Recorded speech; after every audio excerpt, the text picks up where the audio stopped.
Counternya jelas, kita semua harus familiar dan syukur-syukur bisa lebih aktif dibanding mereka menggunakan mencari tokoh-tokoh kiai-kiai yang memang mumpuni di bidangnya. Kalau misalnya sasarannya anak-anak, ya tentu dengan bahasa anak-anak. Kalau sasarannya anak-anak milenial, ya pakailah bahasa-bahasa anak milenial.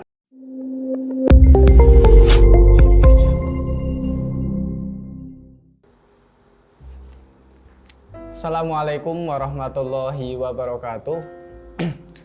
Selamat siang dan selamat pagi dan selamat malam, tergantung teman-teman dan sahabat-sahabat melihat konten ini ya. Jadi untuk kesempatan pada siang hari ini, kami dari rombongan JSN atau Jatisongonegoro bersilaturahim ke kampus IAIN Pekalongan, tepatnya di Fakultas Usuluddin Adab dan Dakwah, dan kami sudah bertemu langsung ya Pak Imam, Imam Hanafi, terus sehat Pak? Alhamdulillah wa syukurillah. Alhamdulillah sehat. Aktivitasnya nggak ngajar Pak hari ini Pak? Ngajar online. Ngajar online. Ya. Okay. Kemarin di akun Instagram kami itu ada beberapa pertanyaan nih Pak mengenai madrasah beragama, karena beberapa segmen-segmen yang kemarin juga akhirnya ada beberapa pertanyaan yang masuk. Salah satunya ini nih Pak, karena beredar beberapa permasalahan kompleks yang sekarang ini ya. Di era sekarang ini banyak dai yang beraliran radikal berdakwah di media sosial. Nah, bagaimana cara kita memilih dai yang tidak berpaham radikal? Oke, terima kasih Mas Yusuf, teman-teman. Dai yang dirasa radikal di media sosial itu sebetulnya tidak banyak, sebetulnya. Ya, cuman mereka begitu intens menggunakan media sosial itu. Ya, inilah tantangan kita semuanya supaya bisa mengcounter keberadaan dai-dai di media sosial. Oleh karenanya dai-dai yang berhaluan Islam moderat dan rahmatan lil alamin itu juga harus rajin menggunakan media sosial. Ya, sekali lagi counternya jelas, kita semua harus familiar dan syukur-syukur bisa lebih aktif dibanding mereka menggunakan media sosial secara masif. Mereka mungkin sudah memiliki strategi bagaimana memviralkan satu konten di media sosial itu dengan cepat, dengan sasaran-sasaran yang mungkin juga mereka memperhitungkan. Nah, oleh karena itu teman-teman juga harus mengimbangi, syukur-syukur melebihi itu dari sisi kemampuan ya. Itu yang menurut saya harus dilakukan. Yang kedua tentu kita bisa memanggil, mengajak kiai-kiai kita, teman-teman yang memang menguasai konten Islam moderat untuk mau tampil. Terkadang teman-teman ini kan nggak mau tampil karena saking tawaduknya gitu. Saking tawaduknya itu malu ketika ditampilin di media sosial. Nah, makanya kita harus meyakinkan kiai-kiai sepuh kita untuk tujuan syiar dan dakwah Islam ala mazhab moderat warahmatan alamin untuk kerso dihadirkan di media sosial. Makanya teman-teman muda ini satu sisi juga harus membiasakan dan meningkatkan kemampuannya di media sosial, satu sisi juga tadi mencari tokoh-tokoh kiai-kiai yang memang mumpuni di bidangnya dan kerso untuk ditampilkan di media sosial. Dan tentu sekali lagi, yuk gimana caranya memviralkan tokoh-tokoh kita gitu loh. Ya, makanya kalau teman-teman ini mayoritas adalah Muslim moderat, ya tontonannya tokoh-tokoh yang moderat kan gitu. Ya, jadi memang salah satu cara untuk kita menetralisir ataupun mengimbangi konten-konten yang memang tidak moderat ataupun radikal itu dengan cara banyak kita mengupload juga konten-konten yang moderat gitu ya. Menyaingi artinya fastabiqul khairat. Nah, Oke. Nah, terus ini Pak. Kemudian bagaimana sih cara berdakwah di media sosial yang bisa menarik dan mudah diterima oleh mad'u? Ya, ini tentu namanya strategi berdakwah ya. Satu sisi memang media itu harus kita familiarkan karena hari ini masyarakat global begitu familiar untuk menggunakan media karena di tangannya lah HP itu selalu dibawa dan tentu belajar agama amat sangat mudah dengan mengeklik konten-konten di media sosial yang mereka punya ya. Oleh karena itu cara berdakwahnya satu bahwa teman-teman harus punya kemampuan yang mumpuni dulu ya, kontennya dikuasai. Kalau mereka itu sebetulnya kebanyakan itu kemampuannya sebetulnya nggak seberapa, cuman konfidensinya terlalu tinggi. Confident terlalu gimana tidak mereka itu kadang hanya tahu terjemahan Quran, nah itu udah berani berdakwah. Sementara kan teman-teman itu bahkan banyak yang sudah hafal Quran. Qurannya udah di kepala nih, bahkan luar kepala kan. Tapi kan tadi saking tawaduknya enggak mau. Ya makanya ini penting bahwa kita harus mencari tokoh-tokoh atau teman-teman yang memang mumpuni bidangnya. Kedua, penampilan di medianya juga harus menarik. Nah, mungkin di sini butuh teman-teman yang bisa memoles bagaimana desain acara atau program yang lebih bisa menarik ya. Itu mungkin teman-teman ahlinya. Tapi yang lebih penting lagi adalah bagaimana membuat konten yang mudah diterima.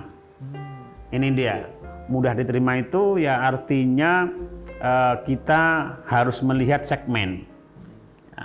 Kita harus melihat siapa sasaran yang mau kita tuju. Di dalam kaidah dakwah itu kan ada istilahnya khatibun nasa bi qadri uqulihim wa ahwalihim. Ya, berbicaralah kalian kepada sasaran dakwah itu sesuai dengan kadar pemikiran mereka, keadaan budaya mereka. Nah, makanya ini penting untuk memiliki peta sasarannya siapa. Kalau misalnya sasarannya anak-anak, ya tentu dengan bahasa anak-anak.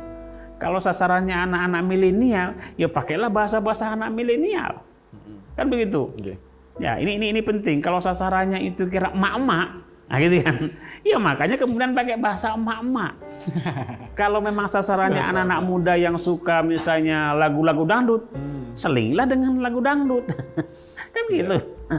Ya, ini penting. Teman-teman harus mengasah kemampuan ke sana supaya tadi materi dakwah itu sampai pesan intinya kepada sasaran ya, dengan mempertimbangkan kondisi dan apa yang menyenangkan bagi mereka.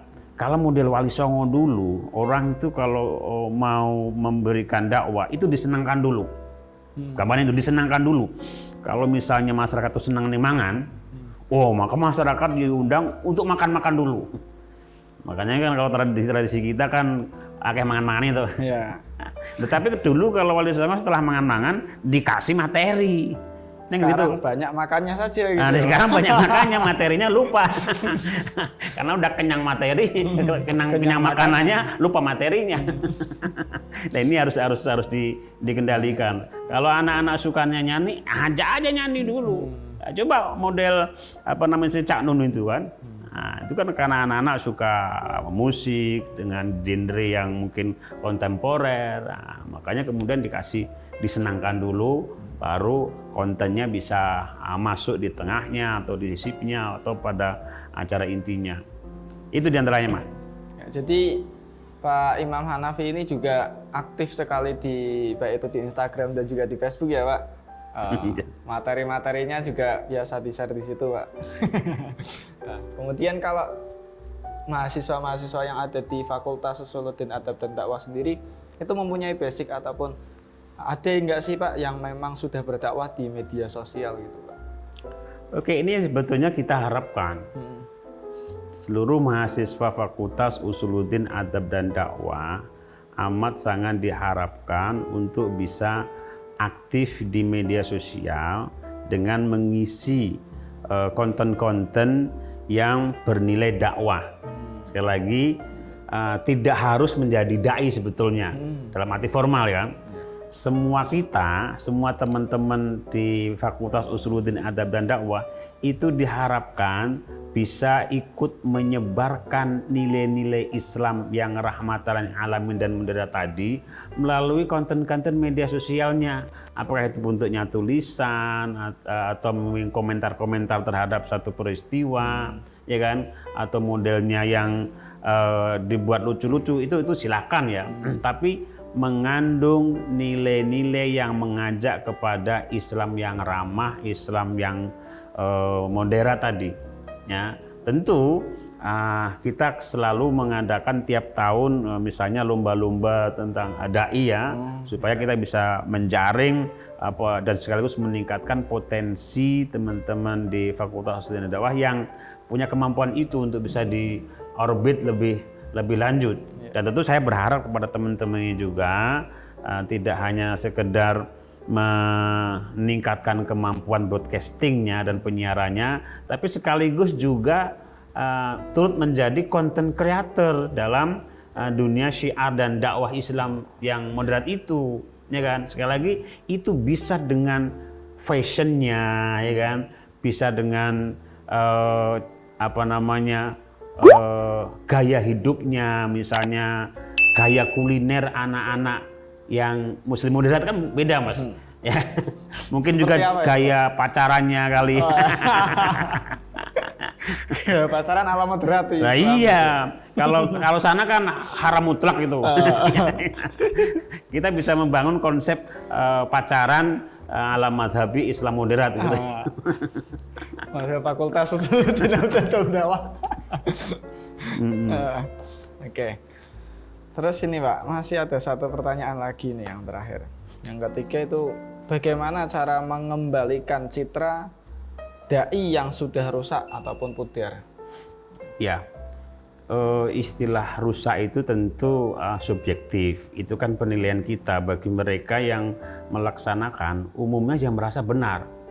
Karena orang-orang yang berpahaman radikal fundamental, dia berkeyakinan Islam sing paling benar, sing paling apik itu Islam kelompok mereka. Nah, makanya di sini sebetulnya cara pandang dan cara pikir tentang agama itu yang perlu sebetulnya direkonstruksi.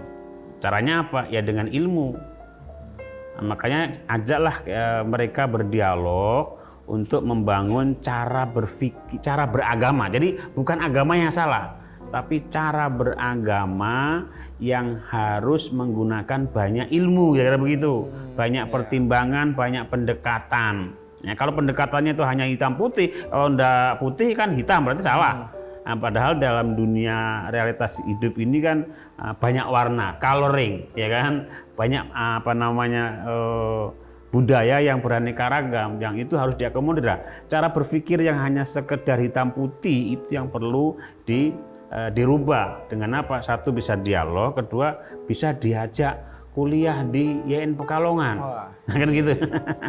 Wah, insya Allah kalau di YN Pekalongan itu kan yang diajarkan cara berpikir yang rasional tapi religius. Kan itu. Kalau rasional murni nanti arahnya ke liberal, ya kan? Tapi kalau terlalu terlalu kuat pada teks, nanti jadinya dia radikal fundamental tadi. Nah, makanya itu perlu dibiasakan untuk berpikir yang antara teks dan konteks itu harus seimbang, ya.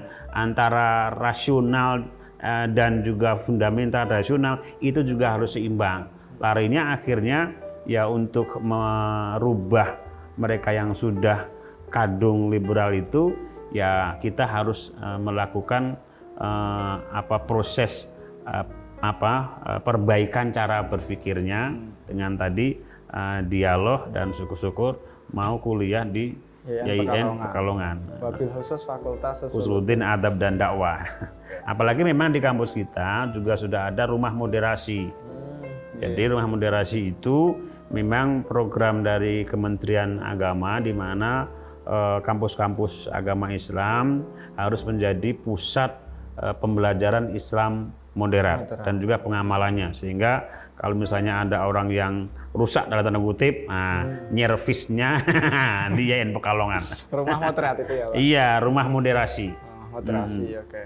Jadi kalau saya pernah dengar gini Pak, kita ini tidak bisa menyalahkan seseorang ketika kita ini menambah cara pandang kita, menambah jarak pandang kita, resolusi pandang kita, serta sudut pandang kita gitu ya Pak. Ya. Terus? Ya itu Pak. Oke, tentu kita tidak dalam rangka menyalahkan ya, tapi kan prosesnya kan dialog. Ya, dialog. Dialog itu kan mencari titik temu supaya terjadi kemauan untuk menerima kebaikan yang berasal dari mana saja. Umumnya orang-orang radikal itu dia menutup kebenaran dari pihak lain. Ya kan? Ya. Nah, makanya cara berpikir begini yang perlu didialogkan untuk bisa menerima bahwa kebaikan itu ada di mana-mana. Ya, sampai para ahli hikmah itu mengatakan khudil hikmah mi ayya'in kharajat. Ambillah hikmah kebenaran itu dari manapun dia berasal. Ini penting. Ya. Ya, ini dipegangi oleh para ulama-ulama Islam dulu, sehingga mau belajar dengan siapapun, ya, supaya apa? Supaya bisa mendapatkan kebenaran yang beraneka ragam, kebenaran yang dari berbagai macam pintu, ya, sehingga nanti akan bisa menambah wawasan yang akhirnya bisa memahami kenapa seseorang itu melakukan atau tidak melakukan, yang akhirnya muncullah ya toleransi. Ya. Tapi kalau pemahamannya itu sempit, umumnya intoleran. Tapi kalau pemahamannya luas, itulah modal untuk bersikap toleran terhadap perbedaan. Gitu. Akhirnya apa yang dia anggap benar itu sebenarnya mempunyai sisi benar yang lain bagi orang lain gitu ya Pak ya? Ya. Oke. Nah, seruput dulu ya Pak. Nih, mangga.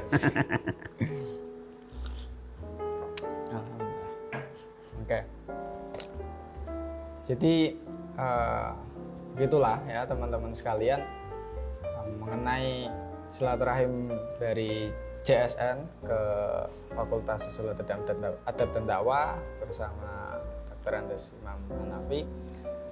Artinya kita mengetahui bahwasanya untuk anak muda sekarang memang perlu sekali yang tadi disampaikan, kebenaran itu tidak mutlak akan apa yang ada pada diri kita sendiri, namun bukalah dan ketahuilah bahwa warna yang banyak itu justru yang terlihat indah. Oke, itu saja untuk segmen yang pertama kali ini. Nanti di segmen yang lain saya akan berkunjung lagi ya Pak. Oke. Siap. Ya, sangat sungguh menarik sekali. Dari saya cukup sekian. Muhammad Izul Haq, admin CSN undur diri. Assalamualaikum warahmatullahi wabarakatuh.